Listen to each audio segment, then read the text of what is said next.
Well, it's 12 minutes past 2 at the moment, and we really have been under siege this week from entries into our best ever goal competition. Thank you to the postman as well, because I think he had rather better things to do over the past few days, but still.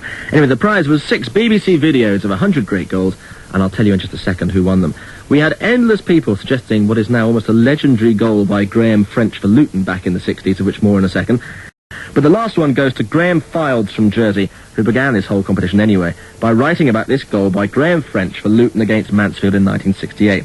Now, we've had almost a dozen letters from people all over the place who recall that goal as the finest that was ever scored, although I must confess that not a single person in this office remembered it at all. Anyway, had Radio 2, as we were then, been on the air, and had Rob Hawthorne been born, he might have described it like this. Ball laid out wide to French, level with the edge of his own penalty area.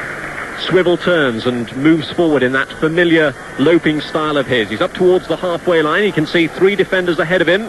He's left 2 of them for dead. He's got 1 to beat as he moves towards the edge of the penalty area. He's passed him as well. He's got only the goalkeeper to beat now. Oh, what a spectacular goal from Graham French! It sets the 3rd division alight.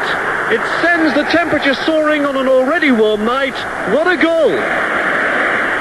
Well, that goal was scored 24 years ago, and joining us on the line now is the coach of Luton Town these days, John Moore, who actually played in that match, I think. Good afternoon, John. Good afternoon. What are your recollections of that goal? Well, my recollection is that he picked the ball up just outside his own 18 yards box, somewhere, and he ran zigzagging past defenders all the way up the field, everybody probably screaming for a pass, Graham refusing to pass the ball, just going on with a loping stride which seemed to leave other defenders who seemed to be running much quicker than him behind, and just going on and on, past one, past another, and eventually slotting the ball into their goal, and the whole place just erupted.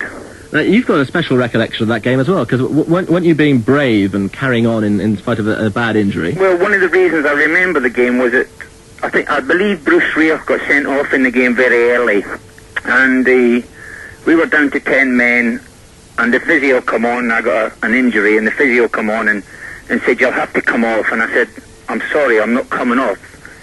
And at that stage we had 10 men, as I said, and eventually one of the Mansfield players got sent off as well. So I think we both ended the game with 10 men each, and it was the most serious injury that I received in my football career, and I was out for something like 13 weeks after that.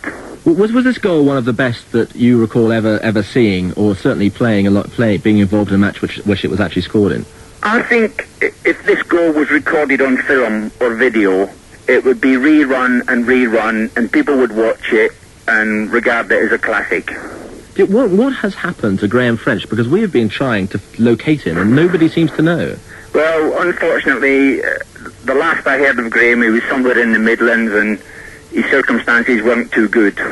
But I must admit, in the 24 years that has passed since the goal, my contact with Graham French has been very minimal, although he did try to make a comeback for Luton, a few years after this. Right. Well, I mean, at this point, where we are trying to find Graham French, if anybody listening to us has a clue what might have occurred, then do give us a shout, because it would be nice if we could talk to him on the programme, perhaps in one of our shows over Christmas.